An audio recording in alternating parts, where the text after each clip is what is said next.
Shane McMahon has recently made the news, and he has caused a lot of controversy. He's got a lot of people talking. So, he has recently met up with Tony Khan, and there are a lot of reports, and there's smoke to the fire as a picture of him has been leaked of him meeting with Tony Khan. So, the popular thing to do is to hate on Shane McMahon because, well, the internet, the IWC, they turn on everybody eventually. Everybody eventually gets their turn of hate. It's just inevitable at this point. Seth Rollins has gotten it. AJ Styles has gotten it. Becky has gotten it. Punk has gotten it. Cody has gotten it. MJF has gotten it. So many people have gotten it. It's just inevitable at this point in juncture. So Shane McMahon is in that spot right now. And it's insane to me to look back on. Because if you told me in 2016 that Shane McMahon would be one of the most hated people in 2017 all the way to now, I would say you're nuts. However, that ended up being true because when he came back to WWE in 2016, there was a lot of interest. A lot of people. He generated a lot of interest. A lot of people were excited. And to be honest, I was excited. I was shocked when he made that appearance on Raw, rejected a hug from Vince McMahon, and the rest was history from there. And in 2016, it made for a great year for him. On SmackDown, back when it was SmackDown Live, it was a pretty good year for SmackDown in 2016.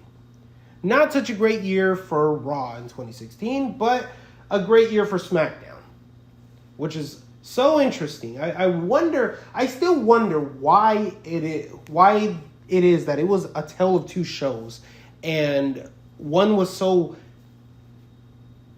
comically bad, and one was so spectacular.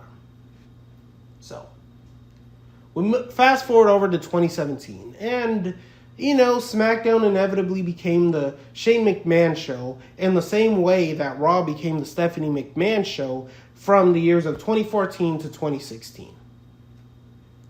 I mean, it was night and day how bad it was, and the fans turned on Shane McMahon, and eventually in 2018, I believe it is, he had that match with Kevin Owens, got the stunner, got fired, and we didn't really see much of him ever since. And it got me thinking, one of the things that remains true is sometimes you have to go away for people to miss you. And absence makes the heart grow fonder, and that's how it goes, right? In a lot of instances, it's become true. But in Shane McMahon's case, it hasn't been true, I would argue, even once. He made that return in the Royal Rumble. Didn't generate too much interest. In fact, a lot of people complained. I was there for WrestleMania when he returned and had that match against Miz where he got injured.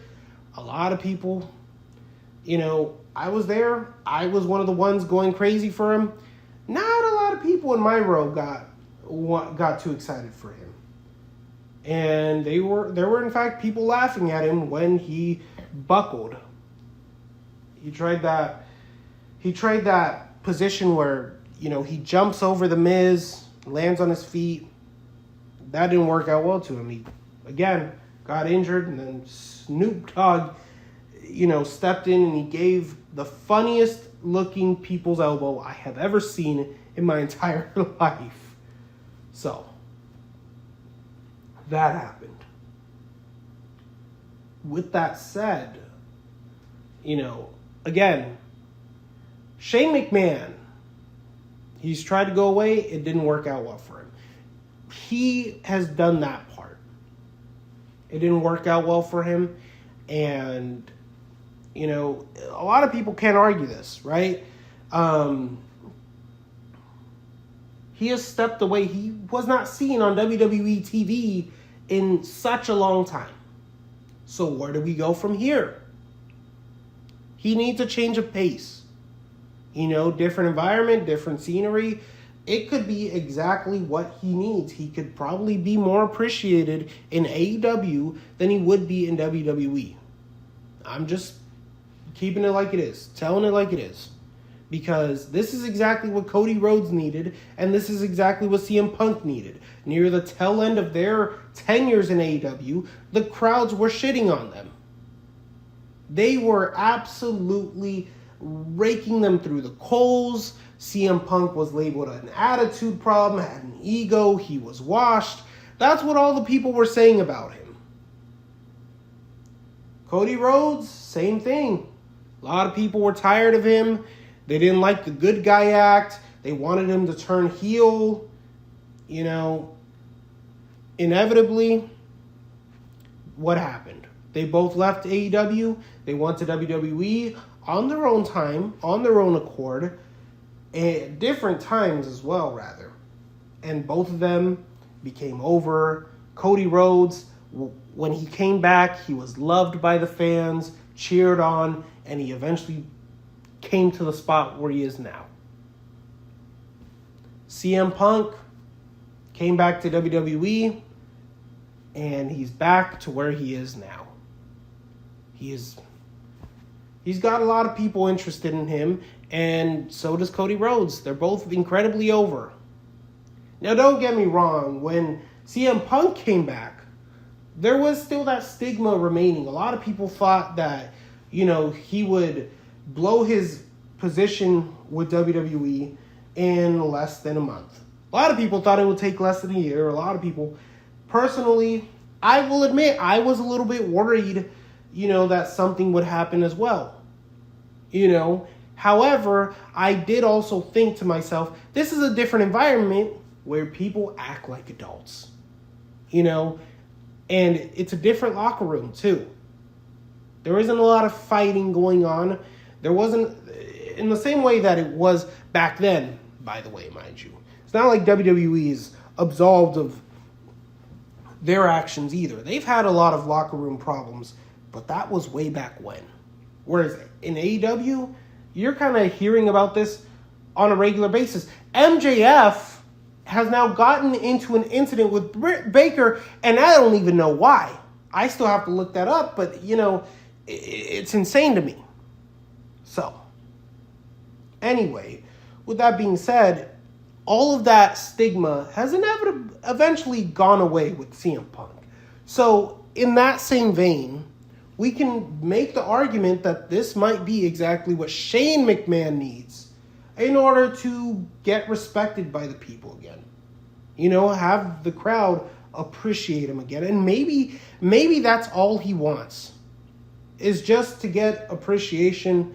Maybe he just wants to gain interest again. He wants people to think he's interesting again. I don't know.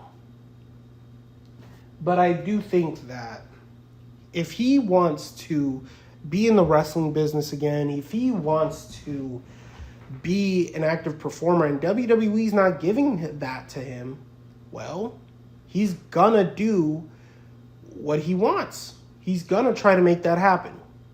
So, I can't condemn him for trying to be an on-air personality again.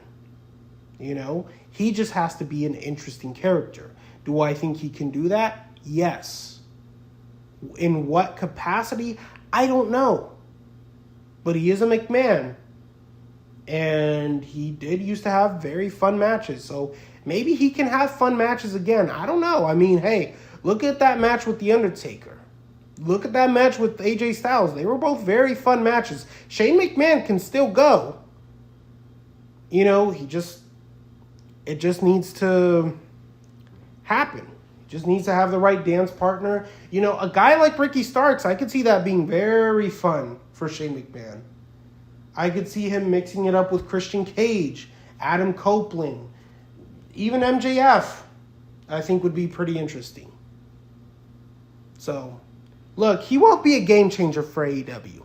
That's not what I'm saying. But what I am saying is, he could get his own limelight with AEW, and maybe he can get his own level of respect. He can get, at least to some degree, as over as he once was in WWE. So I say just sit back, let's wait, let's see what kind of ride we get taken on with Shane McMahon and AEW. And who knows, maybe one day he'll be back in WWE.